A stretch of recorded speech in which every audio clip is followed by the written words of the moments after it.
on this date, 102 years ago, the future Pope St. Paul II was born in a small town in Poland.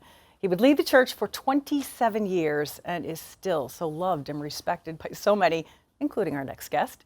Joining us now in the studio is Patrick Novecosky, author of 100 Ways John Paul II Changed the World. And Patrick, I'm so glad you're here. It's a thrill to be with you, Colleen. You did something that many of us, well, none of us would ever be able to do. You met the Pope 5 times. 5 times. Tell me about that.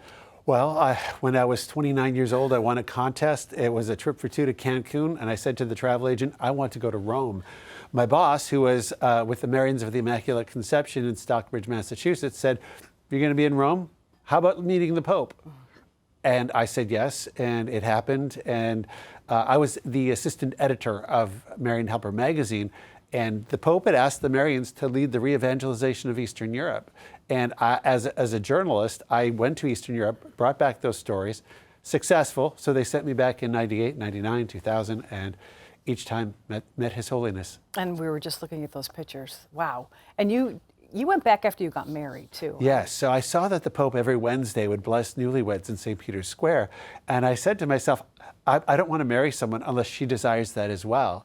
So when I met Michelle 21 years ago, she expressed her desire, and I expressed my desire to marry her, and we did. Look at this. We were married 11 days.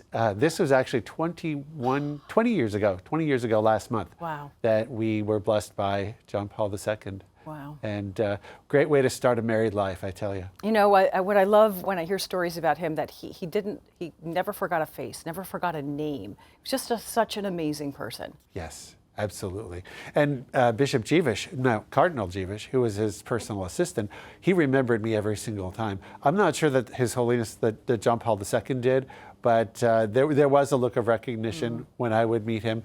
And but Bishop Jeevish was extraordinary in allowing me that great honor. And you went back for his canonization, right? I did. I was in Rome for his canonization, and I wanted to be there for the beatification. Couldn't make it, but just a remarkable experience of.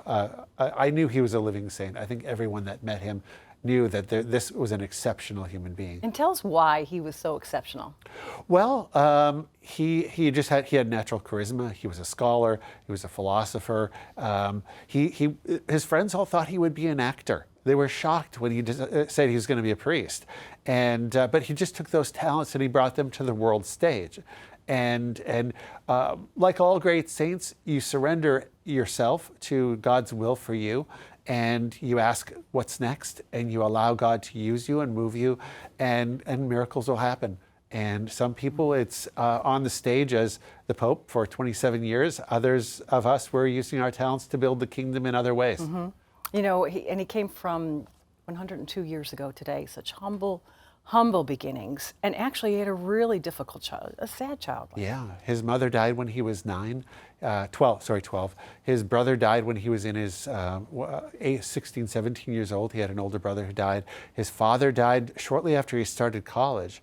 And that may have been the trigger for him to recognize God's call to the priesthood. And it sounds like his dad had just so much faith, and they went to Mass every day, and that really instilled this faith that he had since he was born. His father was really his role model in how to be a man in the modern world, how to pray, how to just be a devoted Catholic. His father was a military man, very regimented. John Paul II had a very regimented routine, so much that he got from his father. And his parents are now on their way to canonization. Their cause has begun and is moving forward. Oh, wow. You know, when we talk, we see him on the world stage, and you talked about him being an actor. Yeah. He was just so natural in front of people. The millions and millions of people, wherever he went, that he would attract. Sure. World Youth Day in Manila, he drew 7 million people, largest crowd in human history. But he started World Youth Day, right? Yes, he founded World Youth Day it was the early 1980s, 1984. In Paris, I think, was the very first World Youth Day, and it's continued. You know, he really revolutionized the papacy. So many things that we kind of take for granted. We have World Youth Day, we have the Catechism of the Catholic Church, we have the new evangelization, we have Divine Mercy. All of those things happened because of or with John Paul II during his papacy. really, taking the Second Vatican Council, unpacking that throughout his papacy, and teaching it well. Mm-hmm. And how many people I hear who went to a World Youth Day whose lives were changed because of that. Absolutely. Millions. And it's amazing how you can be in a crowd of 1 million people and feel like he's speaking directly to you. So many people, I had the great honor to be speaking directly to him. Mm-hmm. And people in this big crowd, they feel like he was speaking to me. Yeah. Just, he was that personal. Yeah. What a gift. We have to talk, I think in his lifetime, he is a miracle after what happened on his assassination attempt. Let's talk about that, because that's simply amazing. Yeah, it was the Feast of Our Lady of Fatima, 1981. May 13th. And he was in St. Peter's Square for his Wednesday audience, and a Turkish gunman, Muhammad Ali Aja, opened fire. The bullets struck very close to his heart. And John Paul II, while he was recovering, a couple of things. He had a brown scapular. He said to the doctors, even as before they were going into surgery, he said, the scapular stays on. So devotion to Our Lady, trust in Our Lady. He recognized that it was the Feast of Our Lady of Fatima. He hadn't really had much of a devotion to Our Lady of Fatima until he was recovering. He saw how those pieces were fitting together. He said, as he was recovering, he said, bring me the Diary of St. Faustina, then Blessed Faustina, and also the Third Secret of Fatima.